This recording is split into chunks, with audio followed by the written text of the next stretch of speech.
Dari Ibnu Mas'ud radhiyallahu an berkata, Rasulullah shallallahu alaihi wasallam bersabda, Al-fajirur raji rahmatullahi ta'ala aqrabu ilallahi minal abidil muqnitih.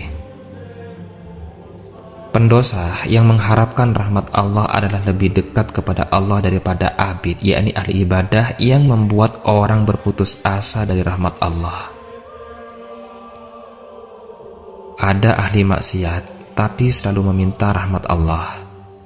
Ada pula ahli ibadah yang mengatakan bahwa orang lain yang tidak beribadah seperti dirinya tidak akan bisa mendapat rahmat Allah. Maka lebih baik ahli maksiat tersebut. Begitu yang dijelaskan dalam hadis tersebut. Kenapa demikian? Sebab orang yang ahli maksiat tersebut masih mengakui kelemahannya dan senantiasa meminta rahmat Allah. Sedangkan orang yang ahli ibadah tersebut justru sombong dengan ibadahnya, bahkan sampai menjustifikasi orang lain tidak menerima rahmat Allah Subhanahu wa Ta'ala. Untuk itu, pada kesempatan video kali ini kita akan mengisahkan tentang kisah ahli maksiat yang dirahmati Allah.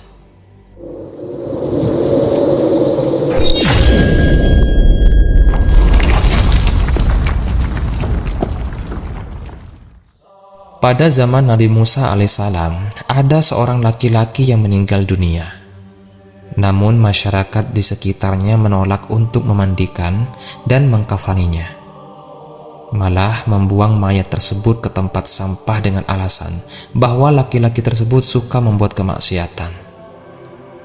Allah merasa kasihan melihat kejadian itu, lalu mewahyukan kepada Nabi Musa alaihissalam untuk mencari orang tersebut. Nabi Musa pun langsung mencari ke penjuru desa, menanyakan keberadaan si mayit kepada penduduk desa. Setelah ditunjukkan mayatnya di tempat sampah, beliau heran.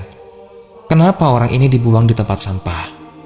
Lalu dijawablah oleh salah seorang warga, kami tidak mau mengurusi mayatnya, karena dia adalah seorang ahli maksiat dan pembuat kerusakan.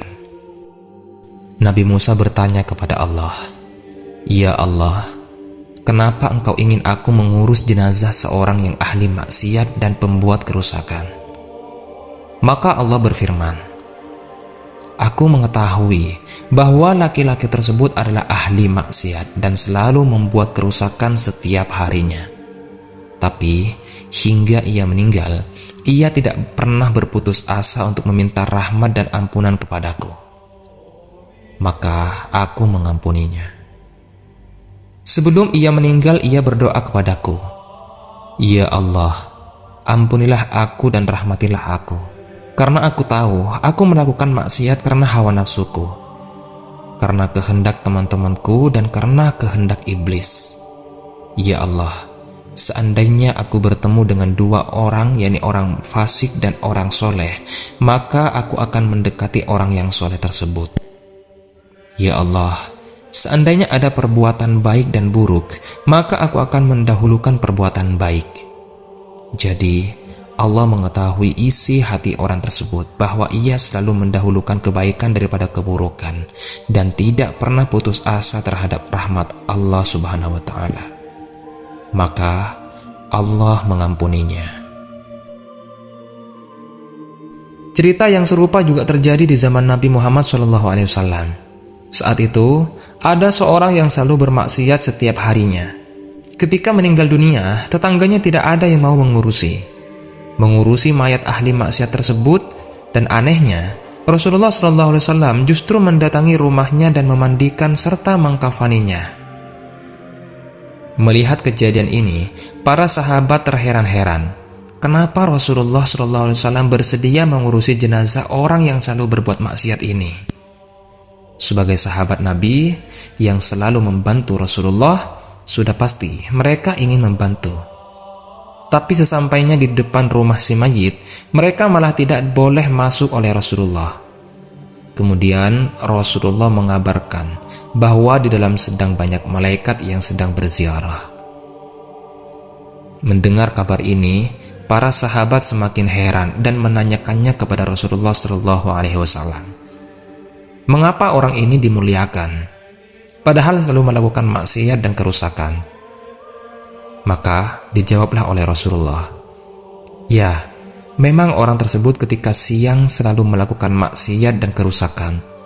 Tapi tahukah kalian, ketika malam hari dia bertaubat, bersujud kepada Allah dan berdoa, Allahumma inni a'udzubika min adzabil qabri wa min adzabin nari wa min fitnatil mahya wal mamat wa min fitnatil masihid dajjal. Ya Allah, sesungguhnya aku berlindung kepadamu dari azab kubur dan azab neraka, dan dari fitnah hidup dan fitnah mati, dan dari fitnah dajjal. Oleh karena itu, Allah memuliakan laki-laki ini, dan para malaikat diperintahkan untuk turun dan bertakziah. Dari dua kisah di atas, bisa kita ambil kesimpulan bahwa seburuk apapun kita hari ini, jangan pernah berputus asa kepada rahmat Allah Subhanahu wa Ta'ala. Sebab dalam kondisi apapun kita masih berpeluang untuk menjadi lebih baik. Dan lagi, Allah mencintai orang-orang yang senantiasa meminta rahmat kepadanya. Sebab yang demikian itu menunjukkan bahwa kita mengakui kelemahan kita sebagai seorang hamba. Kita tidak bisa apa-apa kecuali atas rahmat dan pertolongan Allah Subhanahu wa Ta'ala. Teman-temanku seiman yang dimuliakan Allah, maka jangan pernah putus asa terhadap rahmat Allah Subhanahu wa Ta'ala. Sebesar apa pengharapan kita kepada rahmat Allah, sebesar itu pula peluang kita mendapat rahmat Allah Subhanahu wa Ta'ala. Wallahu a'lam bishawab. Teman-temanku yang dimuliakan oleh Allah, semoga video ini bermanfaat untuk kita semua. Lebih dan kurangnya mohon dimaafkan. Yang benar datangnya dari Allah, khilaf ataupun keliru itu datangnya dari saya pribadi sebagai manusia biasa. Saya akhiri, wassalamualaikum warahmatullahi wabarakatuh.